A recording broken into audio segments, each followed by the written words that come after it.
The message spread across the Galactic Coalition like fire through dry grass. Every species, every world, every station received the same warning. The humans were coming. Admiral stood on the command bridge of the Coalition flagship, his 4 eyes scanning the massive display screen that showed the empty space beyond the system. His blue scales shifted color slightly, showing his unease to anyone who knew how to read body language. Around him, officers from 12 different species worked at their stations, all united by one common purpose. They had gathered the largest fleet in galactic history. 3,000 warships from every major power in the known universe floated in perfect formation behind him. They had contributed 500 vessels. They had sent 400 of their hive ships. The energy-based provided 200 of their crystalline destroyers. Even the ancient, who rarely involved themselves in the affairs of younger races, had sent 50 of their legendary dreadnoughts. Every species that had ever achieved faster than light travel was represented here today. All of this firepower, all of this combined might, had been assembled for one reason. The humans had declared war. Remembered the day the declaration had arrived. The Coalition Council had been in session, discussing trade routes and territorial disputes as they always did. Then the human ambassador had walked in. She was small, as all humans were, barely reaching the chest of most species in the room. Her soft skin looked fragile, and she had no claws, no fangs, no natural weapons of any kind. The council members had always found it amusing that such weak creatures had managed to reach the stars at all. But there had been something different about Ambassador that day. Her eyes, those strange single-pupilled eyes that humans possessed, had held no fear, no submission, only cold, burning anger. She had spoken clearly, her translator device converting her words into the common tongue. The Coalition had broken the treaty. Coalition ships had destroyed human colony vessels in neutral space. 300,000 humans had died. Men, women, and children, all gone in a flash of plasma fire. The council had everything, of course. Some members had even laughed. What did it matter if a few human ships had been lost? Humans bred quickly. They would replace their dead soon enough. Besides, those ships had been traveling too close to territory. The hive mind had simply acted to protect its borders. Ambassador had listened to their excuses. She had stood perfectly still, her face showing no emotion. When the council finished speaking, she had simply nodded once. "Then we are at war," she had said. "May your gods have mercy on you because humanity will not." She had walked out before anyone could respond. Within hours, every human in Coalition space had vanished. Their embassies stood empty. Their trade ships were gone. The human of Earth and all their colonies had gone silent, refusing all communication. The council had not been worried at first. Humanity was young. They had only been traveling the stars for 200 years. Their territory was small, just a handful of systems at the edge of known space. Their population was tiny compared to the trillions that made up the Coalition. Their technology, while clever, was nothing special. Most importantly, humans were weak. They died easily. They could not survive in vacuum. They could not breathe toxic atmospheres. They burned in high radiation. They froze in cold and melted in heat. Their bodies were fragile bags of water and soft tissue. A warrior could tear a human apart with bare claws. A soldier could bite through human bone like it was soft fruit. The Coalition had laughed at humanity's declaration of war. Some species had even seen it as an opportunity. Human worlds would make fine additions to their empires. Human workers would serve well as slaves. But then the scouts had reported something strange. The humans were sending a response to the Coalition fleet. A fleet of their own was coming to meet the 3,000 warships gathered in the system. A fleet of exactly one ship. Had thought it was a joke when he first heard. Surely the humans were not so foolish. Surely they understood that one ship, no matter how large, could not stand against thousands. But the scouts had confirmed it again and again. Just one ship, traveling alone through space, heading directly toward the coalition armada. Now stood watching the empty void, waiting for that single ship to appear. Around him, his officers whispered to each other. Some laughed nervously. Others seemed confused. A few, the older ones who had studied human history, were very quiet. "Admiral," his sensor officer called out, "we are detecting a faster-than-light exit signature, bearing 003, distance 50,000 kilometers." "Show me," commanded. The main display shifted, focusing on the point where space itself was beginning to twist and tear. A hole opened in reality, glowing with the strange light that marked faster-than-light travel. Something was coming through. The human ship emerged. Felt his heart stop, all four of them frozen in his chest. The ship was enormous. No, enormous was too small a word. It was a monster, a leviathan. It made the coalition flagship look like a child's toy. The vessel stretched across space for nearly 100 kilometers, its dark hull covered in weapons platforms and sensor arrays. Strange symbols were painted along its sides in bright red, the color of human blood. The words were in the human language, but its translator provided the meaning. "UNSS Vengeance," the computer read. "Remember the fallen."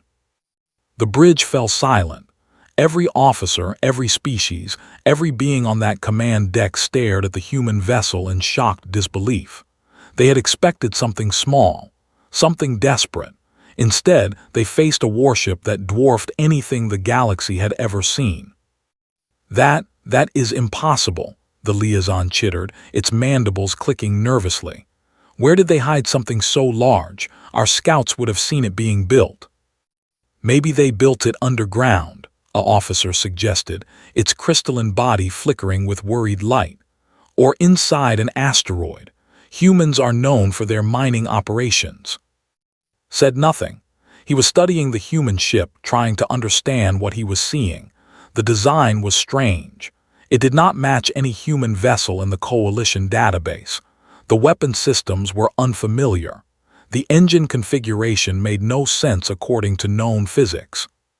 And yet, despite its size, despite its obvious power, it was still just one ship. "Admiral," his weapons officer reported, "the human vessel is not charging weapons. It is not raising shields. It is simply sitting there." "Open a communication channel," ordered. "Let us see what they want."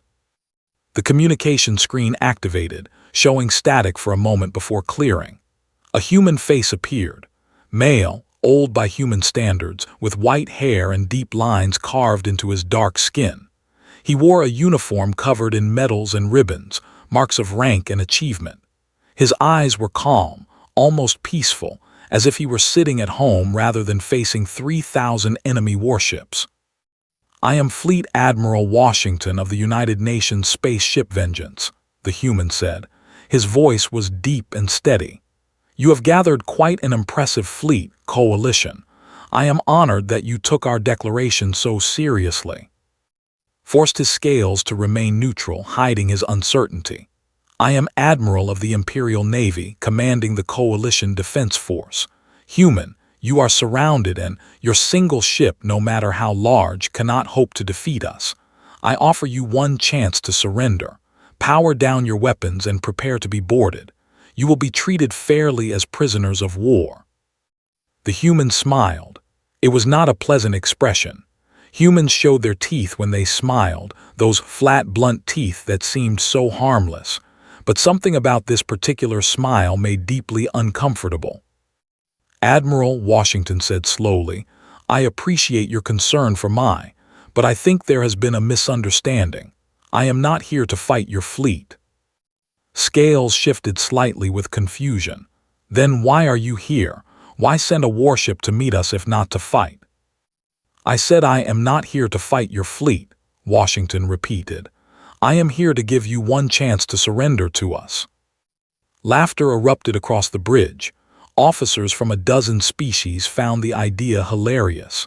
One ship demanding the surrender of 3,000. The human must be mad.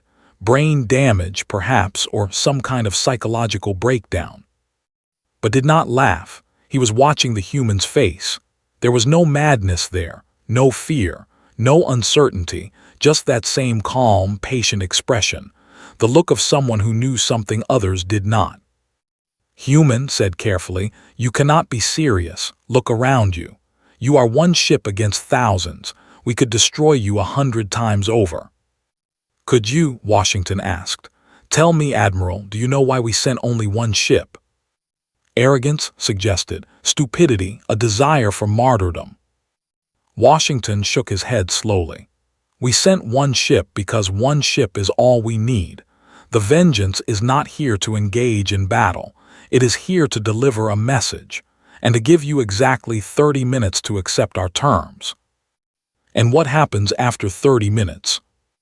The human leaned forward, and suddenly his calm expression changed. Something hard and cold entered his eyes, something ancient and terrible. For the first time, understood why humans had survived on their harsh, deadly world for so long. It was not their intelligence or their tools or their adaptability. It was the thing that lived behind their eyes, the predator that lurked within every one of them. "After 30 minutes," Washington said softly, "you will learn why the universe should have feared humanity from the very beginning."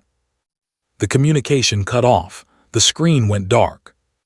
Stood in silence, processing what he had just witnessed. Around him, his officers were no longer laughing. They had all seen that look in the human's eyes. They had all felt that chill run through them. "Admiral," his tactical officer said quietly, "what are your orders?" Turned to face his fleet displayed on the tactical screen. 3,000 ships, the greatest armada ever assembled, enough firepower to crack planets and boil oceans. And yet, a small voice in the back of his mind whispered that it might not be enough. "Hold position," he ordered. "Maintain battle readiness. And someone get me everything we have on human military history, everything." As his officers scrambled to obey, continued to stare at the massive human vessel floating alone in the void. He had a terrible feeling that the next 30 minutes would change everything the galaxy thought it knew about humanity. He was not wrong. The information arrived quickly. Coalition intelligence had files on every spacefaring species, and humans were no exception. Read through the data on his personal screen, his unease growing with every paragraph. Humans had evolved on a planet called Earth, a deadly world by galactic standards. High gravity, extreme temperature variations, toxic oxygen atmosphere, massive quantities of liquid water that spawned constant storms and natural disasters. Predators and parasites and diseases had filled every corner of that world. Any other species would have died, would have gone extinct within a few generations, but humans had not only survived, they had conquered. The records spoke of human history, wars fought with primitive weapons that still killed millions, diseases that wiped out entire populations, only for the survivors to build immunity and continue. Climate changes that should have ended their civilization, adapted to and overcome. Humans did not simply survive adversity, they seemed to thrive on it. One passage caught attention.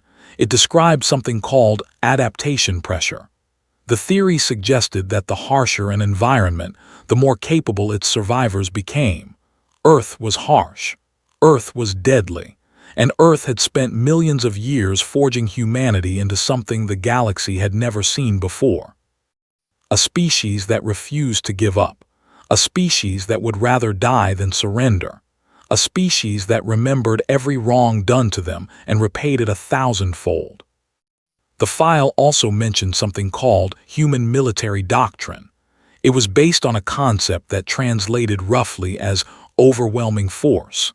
When humans went to war, they did not send enough power to win. They sent enough power to ensure their enemy could never threaten them again. Looked at the single human ship on his display. If the humans truly followed this doctrine, then that one vessel had to be capable of something terrible, something the coalition could not even imagine. 20 minutes remained. "Admiral," his communication officer interrupted his thoughts. We are receiving transmissions from several member fleets. They want to attack now. They are requesting permission to withdraw. They are simply watching. Tell them all to hold position, commanded. We do not know what we are dealing with yet. But sir, if we strike now while they are not attacking. We do not know that they are not attacking, cut him off. Look at that ship. Look at its size.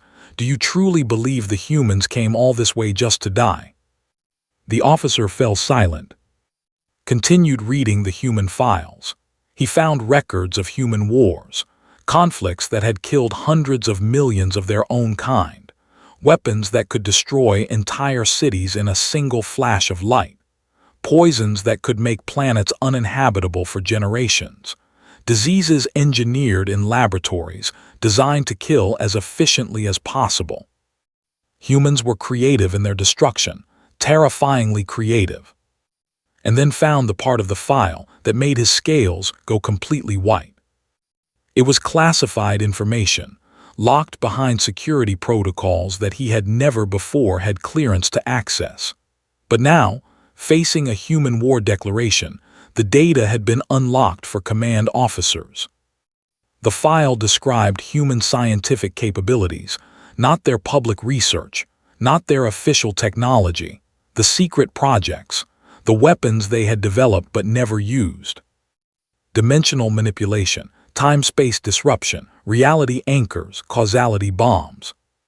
Technologies that the Coalition's greatest minds considered theoretical at best, impossible at worst. The humans had apparently developed them all. One weapon was described in detail, something called the Omega Protocol. The file stated that it was a last resort, a final option, something that could theoretically unravel the fabric of spacetime itself. The humans had built a weapon that could end reality. And they had put it inside a ship called Vengeance. Finally understood why the humans had sent only one ship. They did not need more. The Vengeance was not a warship in any conventional sense. It was a threat, a message, a promise that if the Coalition did not back down, there would be no Coalition left. There would be no galaxy left. 15 minutes remained. Admiral, his sensor officer shouted, her voice shaking with fear. Something is happening, the human ship. It is doing something. Looked at the display. The UNSS Vengeance had begun to glow. A strange light pulsed along its hull, spreading outward from the center of the vessel. The energy readings were impossible. They exceeded anything the Coalition sensors could properly measure. What is that? Someone whispered. It is a demonstration, realized. They are showing us what they can do. The glow intensified. Space itself began to warp around the human ship. Stars visible behind it stretched and twisted, their light bending in ways that violated every law of physics knew. For a brief moment, he could see something through the warping. Another place, another time, perhaps another reality entirely. Then the glow faded. Space returned to normal. The Vengeance sat in the void unchanged. But the asteroid field that had been behind it was gone. 30 kilometers of rock and ice simply erased from existence. Not destroyed, not vaporized, erased, as if it had never been there at all. 10 minutes remained. The bridge was silent. Every officer stared at their screens, seeing the same impossible readings. The same impossible absence where millions of tons of matter had existed moments before. Admiral, his communication officer said, her voice barely a whisper. The fleet. All channels are reporting panic. Ships are breaking formation. Some are attempting to flee. Could not blame them. He wanted to flee himself. Every instinct in his body screamed at him to run, to get as far away from that terrible ship as possible. But he was an admiral. He had his duty. And more importantly, he understood something that his frightened officers did not yet grasp. Running would not save them. If the humans could erase matter from existence, then distance meant nothing. If they could bend space and time, then no ship in the galaxy could outrun them. The only hope for survival was to convince the humans not to use their weapon. "Open a channel to the Vengeance," ordered. His voice was steady, though he felt anything but calm inside. "I wish to speak with Admiral Washington." The connection took only seconds. Washington's face appeared on screen again, still showing that same patient expression, as if he had not just demonstrated the power to destroy reality itself. "Admiral," Washington said, "you still have 8 minutes." "I have seen enough," replied. "What are your terms?"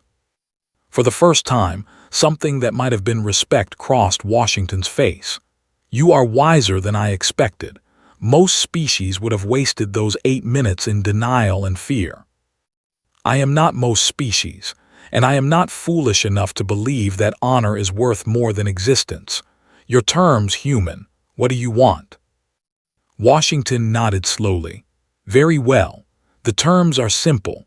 First, the coalition will surrender all ships and personnel responsible for the attack on our colonies. They will face trial on Earth under human law." "Agreed." "Second, the coalition will pay reparations to the families of those killed. The amount will be determined by human assessors." "Agreed." "Third, the coalition will sign a new treaty, one that recognizes human sovereignty over our current territory, plus a buffer zone of 50 light-years around our borders. No coalition vessel will enter this zone without explicit permission." Hesitated. 50 light-years was a massive amount of space. Several resource-rich systems lay within that boundary. The coalition would lose significant economic value. But then he thought about that asteroid field, about the millions of tons of matter that no longer existed. "Agreed," he said. "Fourth and finally," Washington continued, "the coalition will issue a public apology to humanity, an admission of guilt, a promise that such attacks will never happen again. And if they do—" Washington paused, letting the silence stretch. "If they do," he finished quietly, "there will be no warnings, no declarations, no 30-minute windows. We will simply erase the offending species from the universe, every trace of them, every world they have ever touched, every memory of their existence. It will be as if they never were." Felt cold spread through his body. This was not a threat. It was not a warning. It was a statement of fact. The humans had the power to do exactly what they described, and they would use it if pushed. "I will present these terms to the Coalition Council," said. "I cannot speak for all member species, but I will strongly recommend acceptance." "You have 24 hours," Washington replied. "After that the offer expires, and Admiral—" "Yes." "Tell your council something for me. Tell them that humanity did not want this war. We were content to live in peace, to explore and learn and grow alongside the other species of the galaxy. But you attacked us. You killed our families. You laughed at our suffering." Washington's eyes hardened. That terrible predator looked out from behind his human face. "Tell them that humanity forgives those who wrong us, but we never forget, and we make sure it never happens again." The communication ended. Stood on his silent bridge, surrounded by terrified officers from a dozen different species. The most powerful fleet in galactic history floated helplessly around them, rendered meaningless by a single human ship. He had come here expecting to crush a minor species that had dared to challenge the coalition. Instead, he had witnessed the birth of a new galactic power, one that the coalition would have to treat as an equal or be erased from existence. The humans had sent just one ship because that was all they needed. And the galaxy would never make the mistake of underestimating them again. The Coalition Council chamber had never been so quiet. Representatives from every member species sat in their designated sections, arranged in a great circular amphitheater that could hold thousands. Normally this room buzzed with conversation, with negotiations, with the constant activity of galactic governance. Today, no one spoke. No one moved. They simply stared at the holographic recording that played in the center of the chamber. The recording showed the UNSS Vengeance. It showed the impossible glow spreading across its hull. It showed the asteroid field vanishing from existence. When the recording ended, the silence continued. No one wanted to be the first to speak. No one wanted to acknowledge what they had witnessed. Finally, High Chancellor OK of the rose from his crystalline throne. His body flickered with subdued light, barely brighter than a dying star. In all his 3,000 years of life, he had never seen anything that frightened him as much as this human ship. "We have received the human terms," he said, his voice echoing through the chamber. "Admiral has recommended unconditional acceptance. I open the floor for discussion." "Acceptance?" Ambassador Prime clicked furiously, its compound eyes reflecting the dim light. "You suggest we bow to these primitives. We are the collective. We have conquered 1,000 worlds. We do not surrender to species that have barely learned to walk between stars." "Then you are welcome to take your fleet and attack them," OK replied calmly. "Perhaps you will succeed where your 400 hive ships failed even to make the humans raise their shields." Prime buzzed angrily but said nothing more. "The will accept the terms," a deep voice rumbled from the shadows. Everyone turned to look at the delegation. The ancient beings rarely spoke in council meetings, preferring to observe and occasionally cast deciding votes. For them to volunteer an opinion was almost unheard of. The elder who had spoken moved forward into the light. His massive form towered over every other species in the room, his dark skin covered in the ritual scars of his people. He was old even by standards, nearly 10,000 years. He had seen civilizations rise and fall. He had watched species evolve and go extinct. "Explain yourself, Elder," OK requested. His ancient eyes swept across the chamber. "I have studied humans since their first radio signals reached our observation posts. For 200 years I have watched them spread across the stars. I have analyzed their history, their culture, their psychology." He paused, letting his words sink in. "They are unlike any species we have encountered. Most races in this galaxy evolved on stable worlds, worlds where the climate was predictable, where food was plentiful, where survival was assured. Humans did not." Touched a control on his ancient staff. A holographic image of Earth appeared above the council chamber. Blue oceans, green and brown continents, white clouds swirling across its surface. "This is there. It appears beautiful from space, but look closer." The image zoomed in, showing natural disasters, earthquakes splitting the ground, volcanoes erupting with enough force to darken the sky, hurricanes that could swallow entire nations, tsunamis that killed hundreds of thousands in minutes. "Their planet tries to kill them constantly," continued, "and yet they persist. They build cities in earthquake zones. They farm in the shadows of volcanoes. They sail across oceans that could swallow them without warning." The image changed again, showing human history. Wars, plagues, famines, atrocities that made even the hardened ambassadors click in discomfort. "They do these things to each other," said heavily. "Humans are capable of terrible cruelty. They have killed billions of their own kind.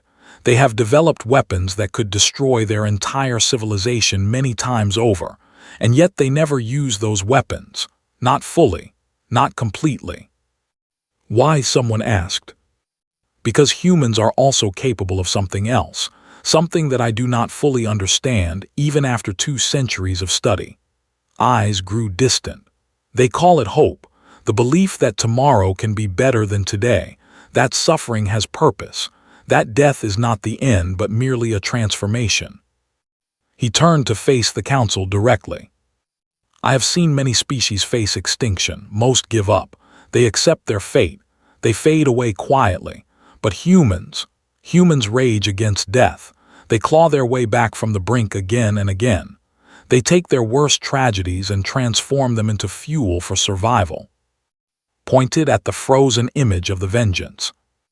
"That ship is the product of their suffering. 300,000 humans died in the coalition attack. Their families grieved, their friends wept, and then they channeled that grief into purpose.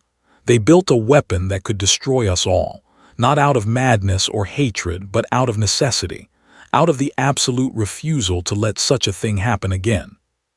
The chamber remained silent. The humans have given us a choice, concluded.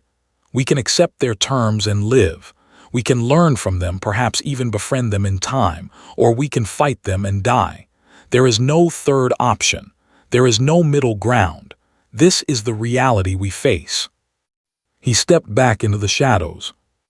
The will accept the human terms. We suggest the rest of you do the same.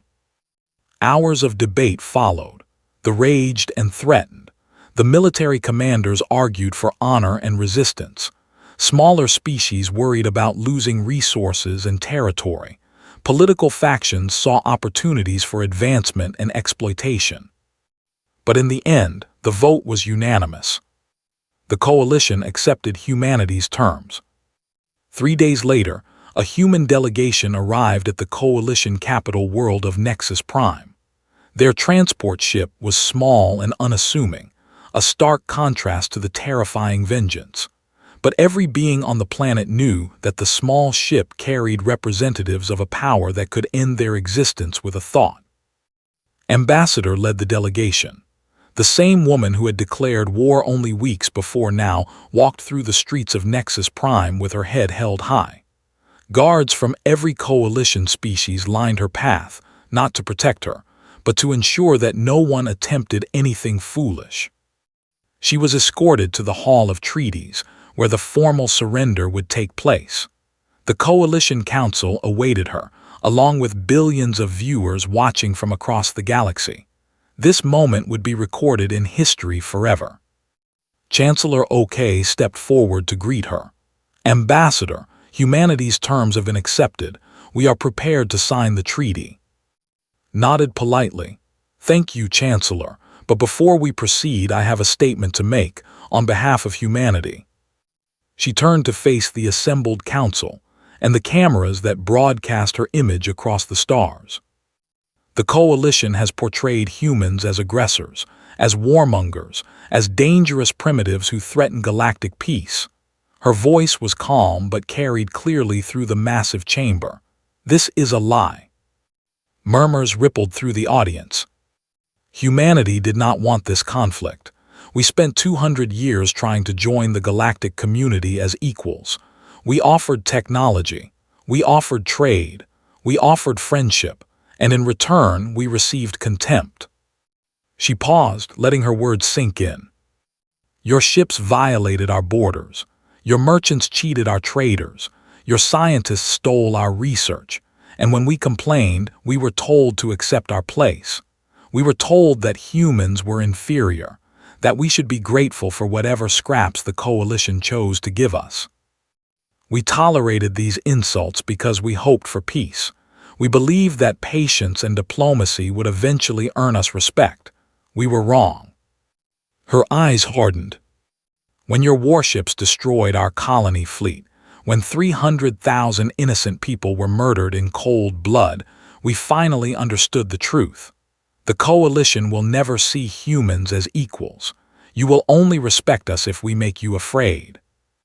She gestured toward the windows, toward the sky beyond. So we made you afraid. We showed you what humanity is capable of when pushed to the edge.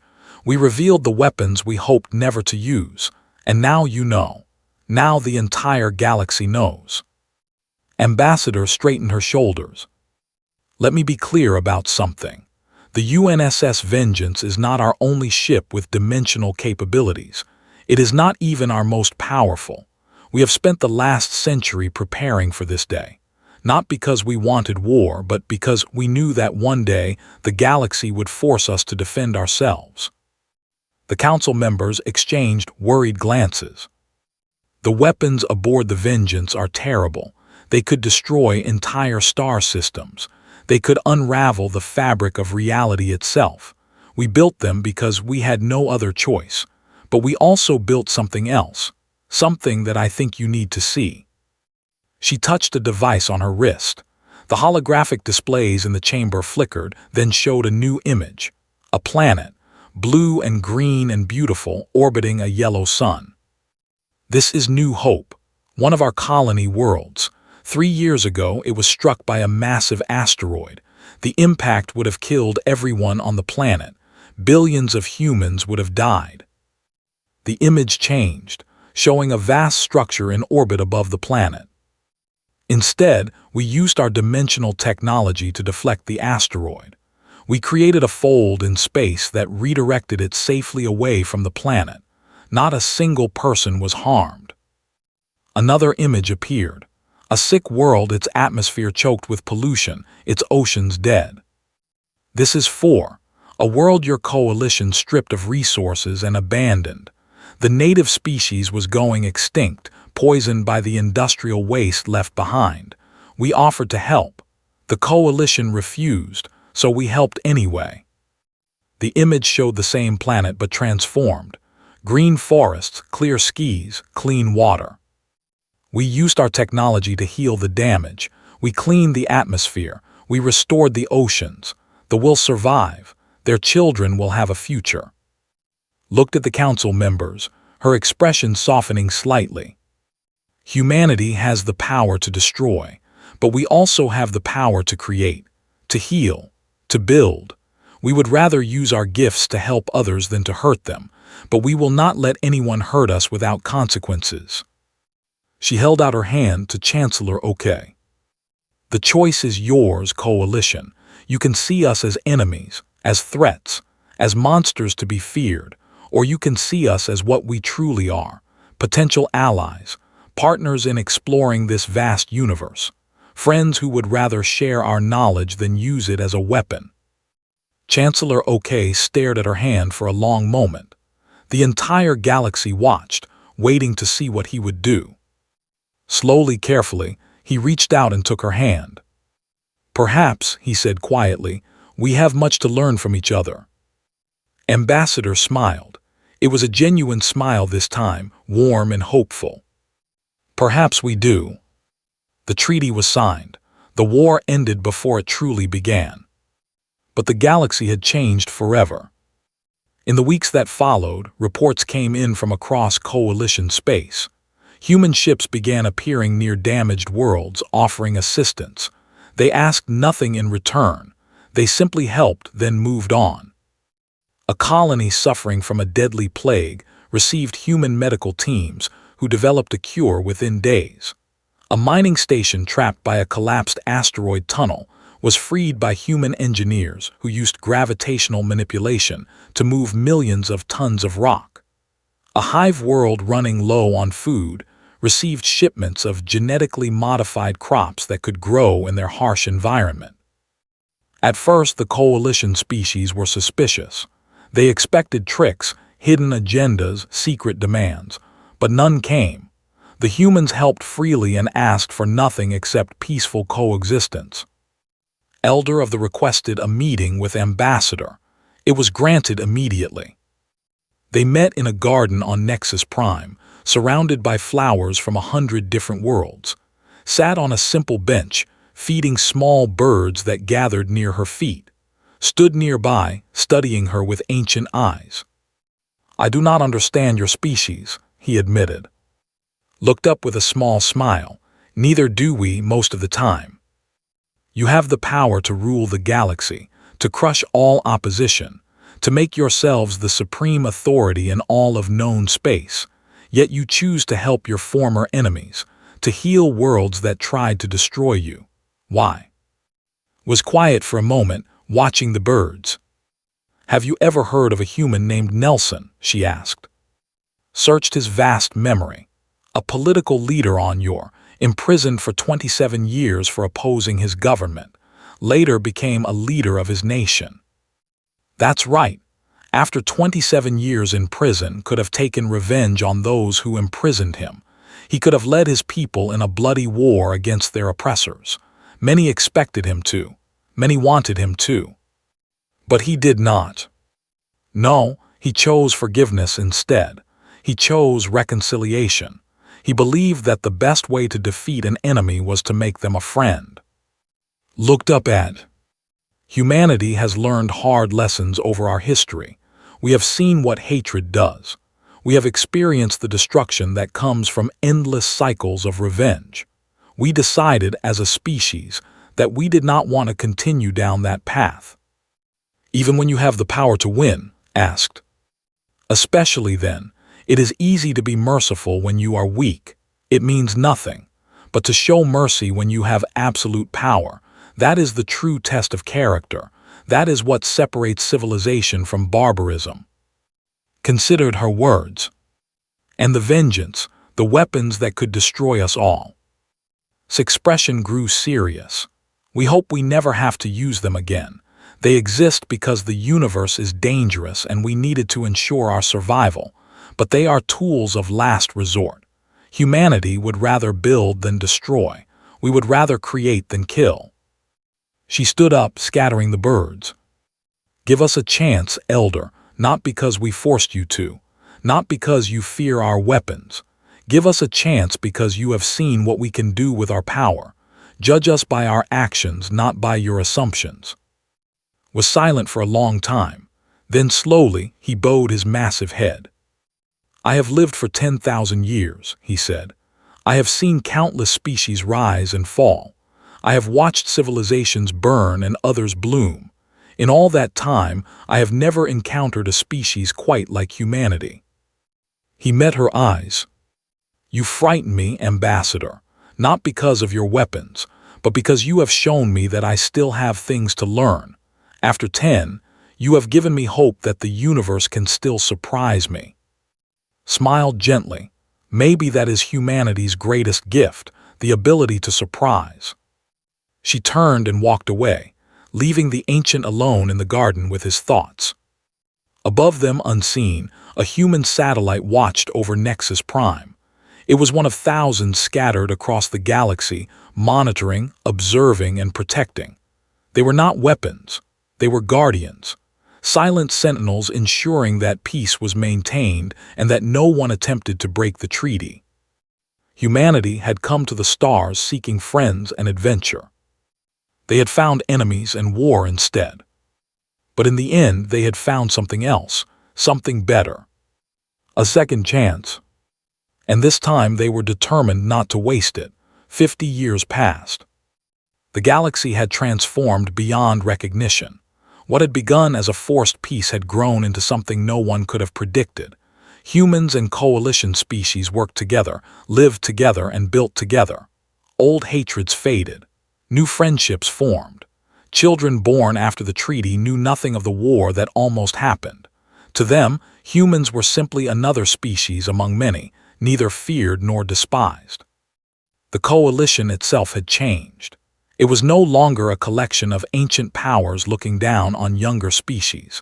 It had become a true partnership of equals, with humanity's influence shaping new policies and new ideals. Worlds that had once been exploited were now protected. Species that had been marginalized were given voices. The brutal hierarchy of the old order had given way to something better. Admiral had retired from military service years ago. His scales had turned gray with age and his movements had slowed. But his mind remained sharp, and he had devoted his remaining years to studying humanity. They still fascinated him. They still surprised him. He lived now on a small world called Haven, a place where beings from many species came to find peace. His house overlooked a valley filled with flowers from Earth, gifts from human friends he had made over the years. Every morning, he would sit on his porch and watch the sun rise, remembering the day he had faced the vengeance and learned that everything he believed about the universe was wrong. One morning, a visitor arrived. A human woman, young by their standards, with dark skin and intelligent eyes. She wore the uniform of the United Nations Space Navy, but with markings that did not recognize. "Admiral," she asked politely. "Retired Admiral," he corrected. "Who are you, young one?" "Captain Maya Washington. I believe you knew my grandfather." His old heart skipped a beat. Washington, the fleet admiral. The same. He passed away 3 years ago, peacefully in his sleep, surrounded by family. She smiled sadly. He talked about you often. He said you were the first coalition officer to understand what humanity truly represented. Your grandfather was a remarkable being, said. I was terrified of him at first, but later I came to respect him deeply. The galaxy owes him a great debt. He would have said the galaxy owes itself nothing except the chance to be better. Maya looked out at the valley. May I sit with you? I have news that I thought you should hear. Gestured to an empty chair beside him. Please. Maya sat, her expression growing serious. Something has been detected at the edge of known space, something that has the coalition and humanity very concerned. Another enemy? Asked, feeling old fear stir in his chest. We do not know yet. Our long-range sensors picked up energy signatures unlike anything we have seen before. Not coalition technology, not human technology, something entirely foreign. Another intelligent species. Possibly or possibly something else entirely. The signatures are strange. They do not match any known pattern. Some of our scientists believe they may not be natural at all. Consider this.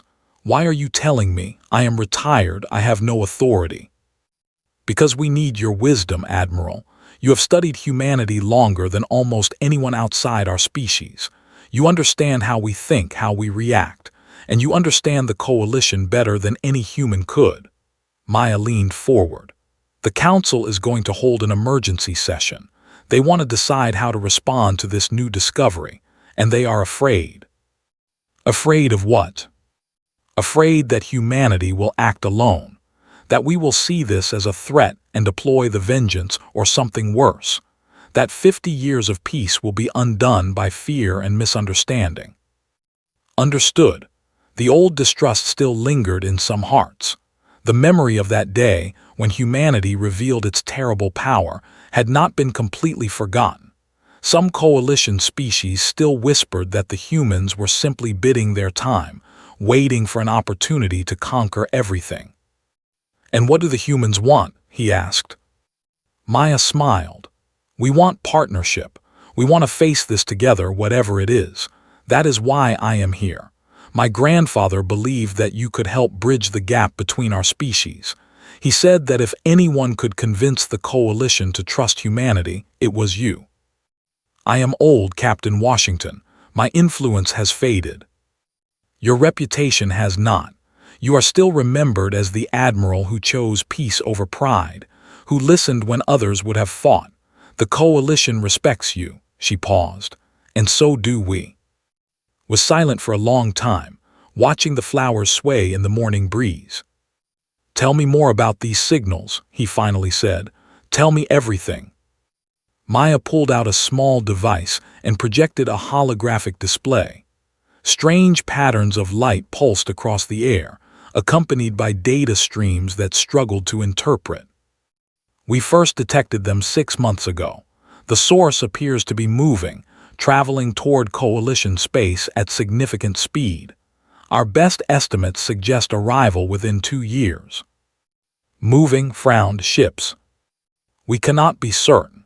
The energy signatures are consistent with extremely advanced technology, far beyond anything we possess. Even our dimensional systems cannot produce readings like these. And you have not attempted contact. We have transmitted standard greeting protocols on all known frequencies. No response. Either they cannot receive our signals, do not understand them, or are choosing to ignore us. Studied the patterns. Something about them felt wrong, not threatening exactly, just deeply alien in a way that even species from the other side of the galaxy did not feel. What does your instinct tell you, Captain? Maya hesitated. My instinct tells me that we are about to meet something that makes our petty conflicts look like children fighting over toys, something that will change everything we know about the universe. A threat. Perhaps, or perhaps an opportunity. We will not know until we meet them. Made his decision. Take me to this council meeting. I will speak on humanity's behalf. Maya's eyes widened. You would do that? I have spent 50 years watching your species prove itself worthy of trust. I have seen humans heal worlds that tried to destroy them. I have seen them build bridges where others saw only walls. If humanity wants partnership in facing this unknown, then the coalition would be foolish to refuse. He stood slowly, his old joints protesting. Besides, he added with a slight smile, if these new beings turn out to be hostile, I would rather have the humans beside us than against us. Your grandfather taught me that lesson very effectively. The emergency council session was the largest in coalition history. Representatives from every member species attended, many traveling for weeks to reach Nexus Prime. The chamber buzzed with nervous energy as delegates discussed the strange signals and what they might mean. When entered, leaning on a ceremonial staff carved from wood native to Haven, silence fell across the room. Many of the younger delegates had only heard stories about him. The admiral who had faced humanity's ultimate weapon and lived. The strategist who had recommended surrender and been proven wise. A living legend. He walked slowly to the central speaking platform, flanked by Captain Washington and a small human delegation. Every eye followed his progress. Distinguished delegates, he began, his voice still strong despite his age. I stand before you today not as an admiral, but as a simple citizen who has lived long enough to see the galaxy transform. 50 years ago, I commanded the fleet that intended to crush humanity. Today, I stand beside them as an ally and a friend. He paused, letting his words sink in. I know many of you fear what is coming. You have seen the sensor data. You have heard the speculation. Something is approaching our space, something we do not understand. And in your fear, some of you may be tempted to withdraw, to protect your own worlds, to let others face the danger alone. His gaze swept across the chamber. I urge you to resist that temptation, not because the humans ask you to, not because of treaties or obligations, but because I have learned something in my long life that I wish to share with you now. He straightened his shoulders.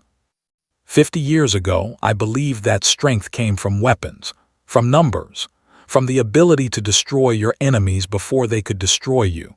The humans showed me that I was wrong. True strength comes from something else entirely. Gestured toward the human delegation. When humanity could have conquered us, they chose mercy. When they could have demanded tribute and obedience, they asked only for friendship. When they could have used their terrible power to shape the galaxy according to their desires, they instead used it to heal and protect. This is the strength that has allowed humanity to survive. Not their weapons, though those are fearsome indeed. Not their technology, though it surpasses our own.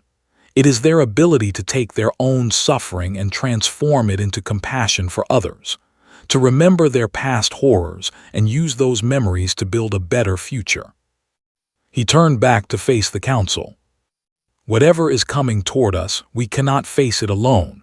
No single species, no matter how powerful, can stand against the unknown without allies. The humans understand this. They have asked for partnership, not leadership. They want to face this together as equals.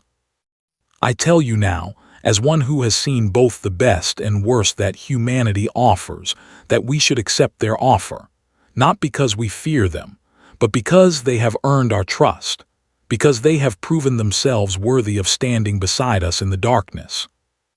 His voice rose. The galaxy has a choice before it. We can cling to old fears and old hatreds, fragmenting when we should unite.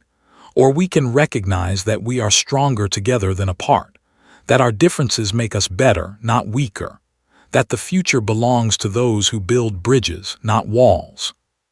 He slammed his staff against the floor, the impact echoing through the chamber. I have made my choice. I stand with humanity, and I call upon this council to do the same.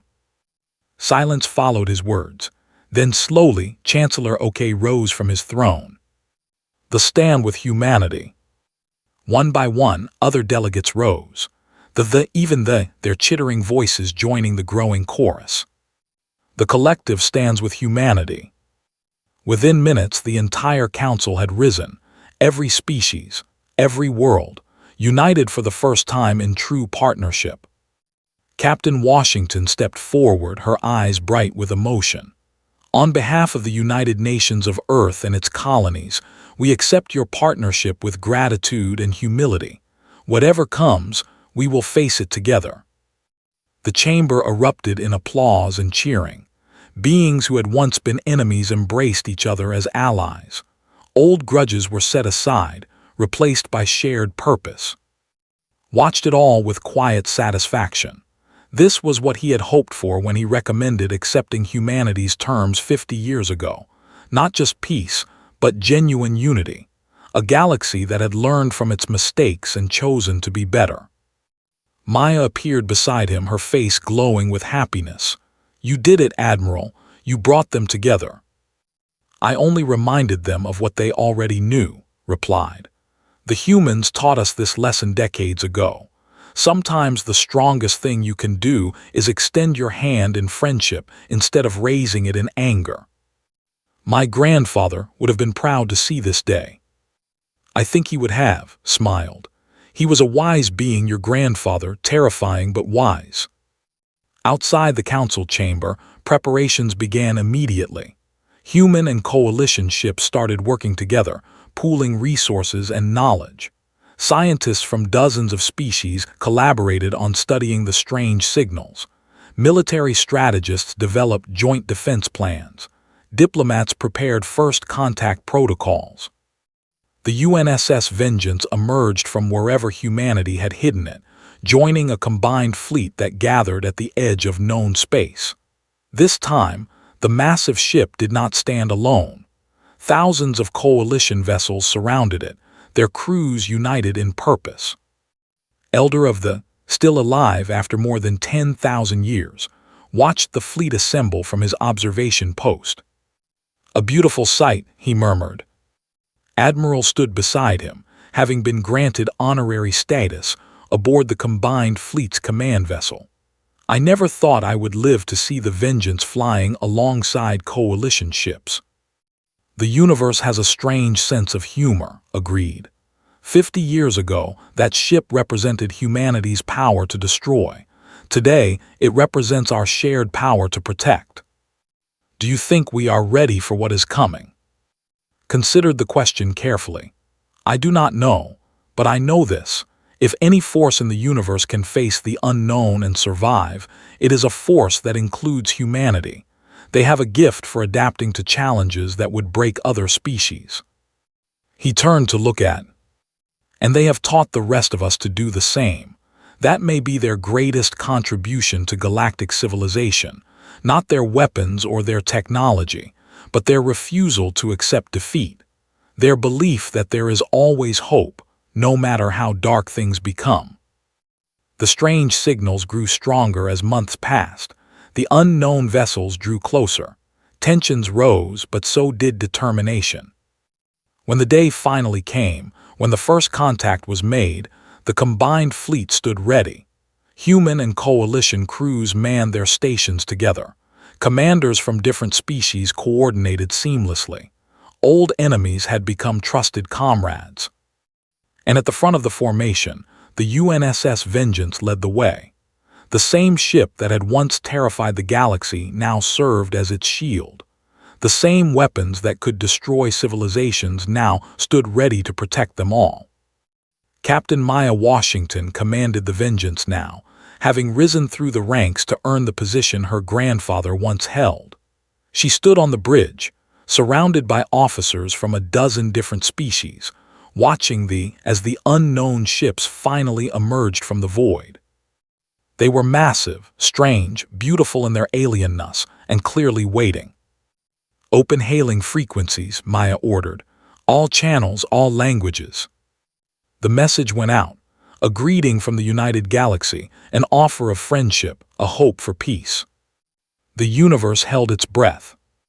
And then slowly a response came, not words but images, emotions, concepts that transcended language. "Welcome," the message said. "We have been waiting. Waiting for a galaxy that had learned to work together. waiting for species that had chosen cooperation over conflict, waiting for a civilization that had proven itself ready to join something larger. Maya felt tears streaming down her face as she understood what was happening. This was not an invasion. This was an invitation. Behind her, she heard cheering from the combined fleet. Humans and dozens of other species, all celebrating together. Admiral, her communication officer, reported, his voice shaking with emotion. "We are receiving welcome messages from across the galaxy, every world, every species. They are all celebrating." Maya thought of her grandfather, who had chosen to show mercy instead of vengeance, who had given the coalition a second chance, who had believed that humanity's greatest strength was not its weapons, but its capacity for compassion. He had been right.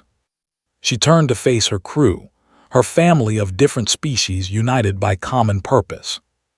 "Send our response," she ordered. "Tell them we accept. Tell them we are ready to take the next step, together." The message flew out into the darkness, carrying with it the hopes and dreams of an entire galaxy. Somewhere watching from beyond, Elder smiled. Somewhere, Admiral felt peace settle into his old bones. Somewhere, in a garden on Haven, flowers from Earth bloomed alongside plants from 100 different worlds. And somewhere in the great tapestry of the universe, a new chapter began. The story of how a galaxy that had learned to fear humanity had instead learned to hope beside them. The story of how the humans sent just one ship and changed everything. Not through war, but through the simple, powerful act of refusing to give up on peace. The universe was vast and full of wonders. And now, finally, the galaxy was ready to explore it together.